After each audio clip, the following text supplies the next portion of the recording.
Happy Monday, you creep. So excited to see you back here today. Okay, today is going to be a really fun episode. It's a little bit different than we usually do. There's no gruesome murder or suicide, but I promise there is still spiritual activity, and we're going to the steampunk palace. What? Yeah, we're going to the Bradbury Building in downtown LA. Yeah.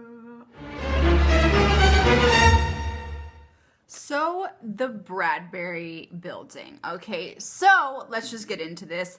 The history of the building. Well, the architecture of it is, classic Italian Renaissance Revival style. It was very popular during the time it was built. And it was built in 1893 by the, mining millionaire, Louis L. Bradbury. He, made a fortune, right, from the Tahoe mines in Mexico. He actually married a woman that was this beautiful Mexican woman. She was actually a servant in his house when he was growing up. Crazy. Yeah, they fell in love. They moved up here. He commissioned the famous architect Sumner Hunt, okay? This was, I think in, 1892, early 1892 maybe. And he goes there, and Sumner Hunt is, a big-time architect, right? He's done the Doheny Mansion. He's done, the Southwest Museum. He's a genius. And he drafts up all these plans for Bradbury, and Bradbury's like, no, God, these are awful. I hate these so much. These are the absolute worst plans I've ever seen in my life. I hate this. You're a horrible person. He didn't say that, but he probably felt that way. But there was this young guy chilling in the office, a young George Wyman, who had no architectural experience, but he had just finished reading Edward Bellamy's book, looking back from the year, I think it's 1893 to 2000, possibly. He wrote it in 1888, and George was kind of obsessed with this book. It was about a utopian society in 2000s. Basically, this guy falls asleep in the 1800s and this weird hypnosis, wakes up in the 2000s, and it's just this complete socialist utopian world. The book was actually very controversial, but the point being, all of the structures in the book were described as being bathed in light. And for some reason, George was kind of obsessed with this. And so he had all these sketches of buildings that were just completely bathed in light. And Bradbury sees these and he's like, yo, I want you to make my building, bro. And George is like, oh. So he's totally stressed out. He doesn't want to take the job. He's completely freaking stressed out. He's like, I can't do this. I don't know how to build a building. I've never built a building before. I can't just build a building. So him and his wife were spiritualists. Well, being spiritualists, and this is before the Ouija board, okay? George and his wife sit down, probably, in their parlor. Or maybe they had their own little seance room. I'm not going to judge them. Maybe they're like Sarah Winchester, and they had a whole entire room for seances, and it's, beautiful, and it's, brocade wallpaper, and there's sconces, and they're drinking absinthe. Anyways, they get the planchette, right? Which the planchette was basically it's a wooden plank. Usually it was kind of heart-shaped, had two wheeled casters on one end and a hole where you put a pencil in the other end. And you moved it around like you would the cursor of a Ouija board, but this is before Ouija boards. And so they consult this planchette and they get a message. And it's from George's younger brother, Mark.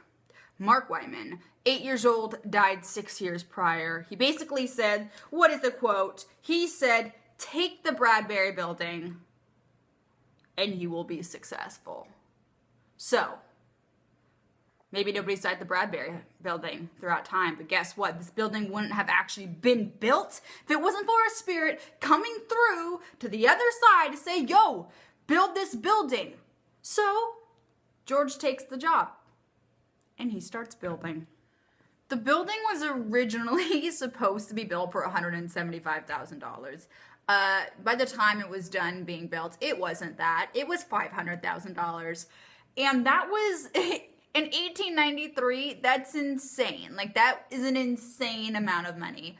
The reason mainly being, the outside facade is sandstone and, terracotta, right? Not that expensive.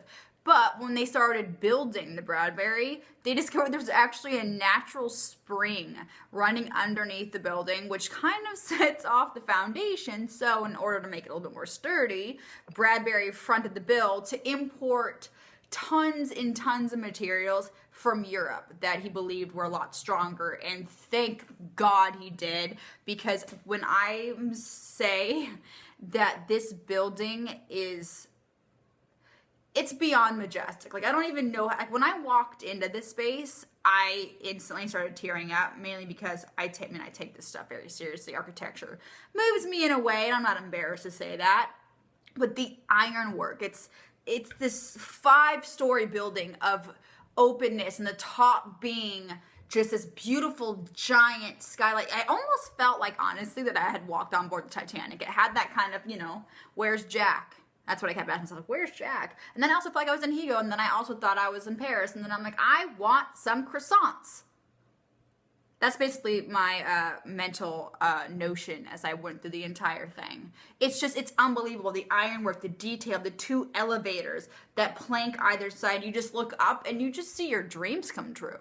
You know what I mean? But when I walked in, I'm like, this place feels a little bit, like, I don't know, scary to me. Like, maybe something bad happened here. Like, like, there's got to be something bad that happened here. My hopes were high, to say the least, and so I went to the security guard, and I'm like, yo, you're gonna think I'm crazy, but I need to know, has anybody died here? Did anybody commit suicide here? Were there any brutal crimes committed here? And he's like, I don't know. But it doesn't mean that tragedy didn't happen at the Bradbury, or it didn't have its way of preluding or helping in the events of death. Let's get into it. All right, so we already know the building wouldn't have been built if it wasn't for spiritual guidance. So basically, if you think about it, a spirit is one that built this. Let's just go ahead and say that. A spirit built the Bradbury Hotel. Anyways, May 3rd, 1947, a fire breaks out. There's a fire! Oh no, there's a fire! Oh my god! 5th floor. In the curtain department. There's a curtain store up there. Nobody knows where the fire started. Nobody died in it.